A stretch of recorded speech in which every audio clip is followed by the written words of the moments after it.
Hey guys, Leeway Previs here, and I'm back, finally after 3 weeks. Now I'm not going to tell you where I've been.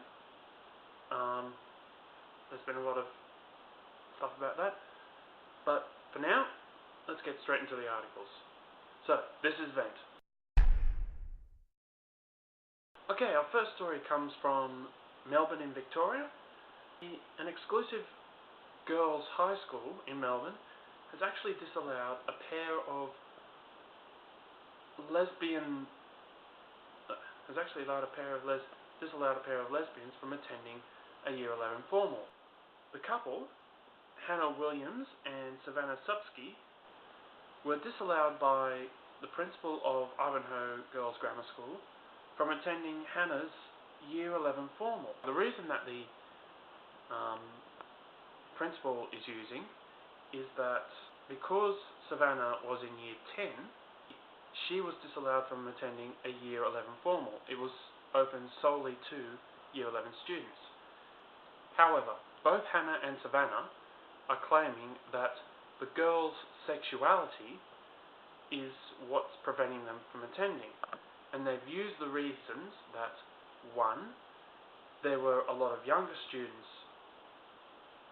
male students attending this Year 11 formal, and two,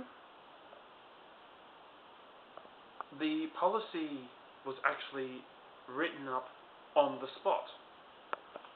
As you can probably guess from some of my older videos, I do have a bit of a problem with homophobic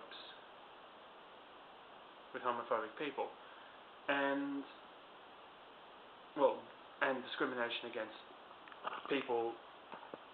non-heterosexuals in general. So yeah, this really cut to the wick a little.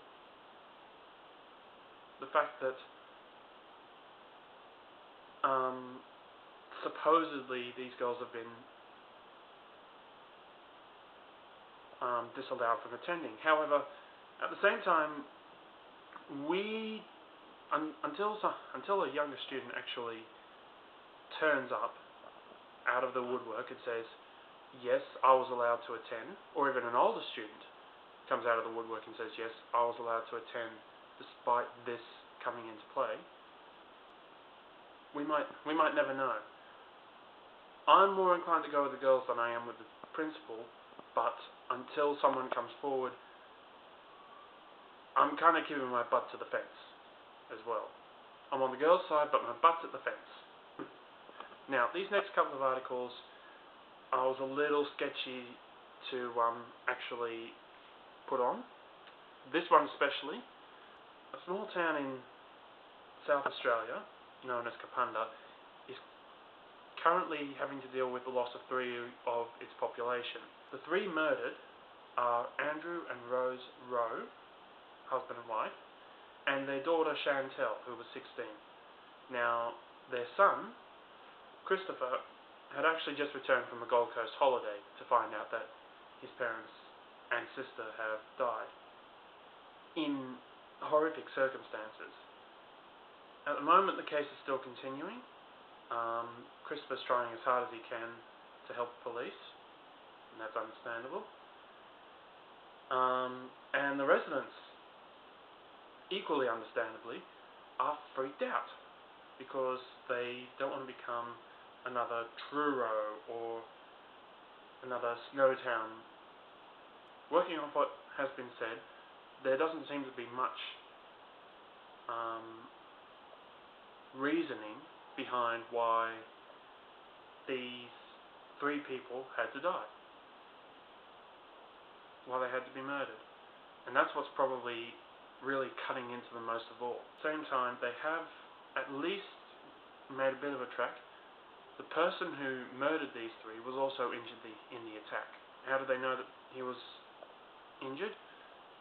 He walked out of there and left a bucket load of blood, which they picked up on UV light. Hopefully they'll find where he is. Continuing on from that last article, North Carolina police have actually made some headway into the disappearance and possible homicide of Zahra Baker. Now, if you've been watching the news recently, you would know that Zahra Baker, who was born in Wagga Wagga in New South Wales, Australia,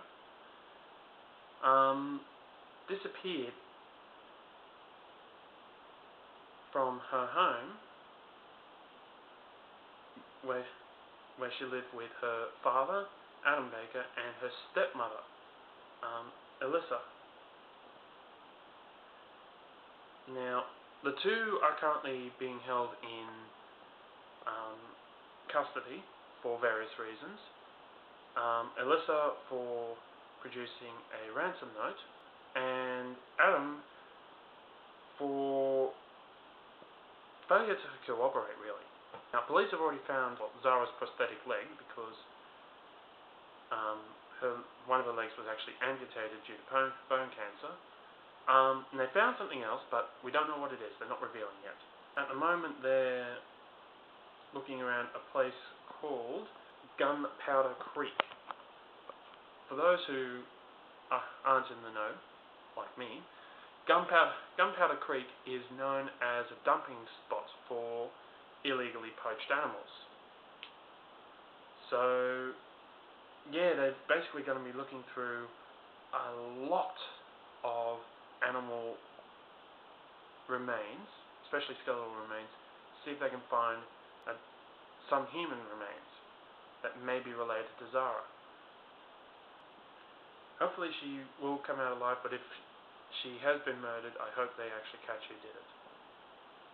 Now, this is a nice new little segment that I'm going to put in. It's called News from My Phone. Yeah, I still need better titles. Okay, but the news that I got from my phone. Okay. South Korea, who's holding the current G20 summit, are using goldfish to prevent the contamination of water. As far as I know, testing the purity of water with a fish is kind of a bad idea. Alright, especially a goldfish. Alright, yes, they'll be alive if it's pure, but just remember, fish in water. South Korea is placing themselves in the firing line in that respect. But even disconsidering that, PETA criticizing South Korea about this use because, as they put it, fish feel pain too. PETA says that there are more successful scientific ways of testing the purity of water without involving a goldfish. So yeah, I'd like to see what happens from here on in. Alright, so today's question is, have you ever been disallowed from your formal because of your sexuality or your partner or anything like that?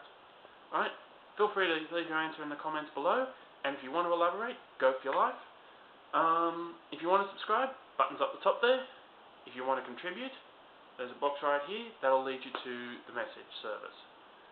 Okay, so I'm Leeway Previs, this is Vent, and I'm going to start editing this video finally. So I'll see you all later. Bye.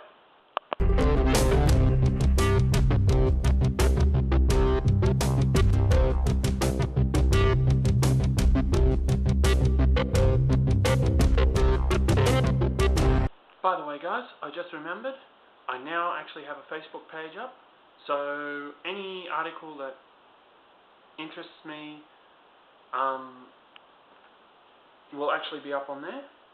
I'll actually have a link for it down in the underbox. Additionally, I'm going to try and keep to a schedule this time, so around midnight each Wednesday from here on in, I'm going to try and get a video up for you. Alright, so yep, just keep tuned, and yeah, I'll see you all next time. Bye.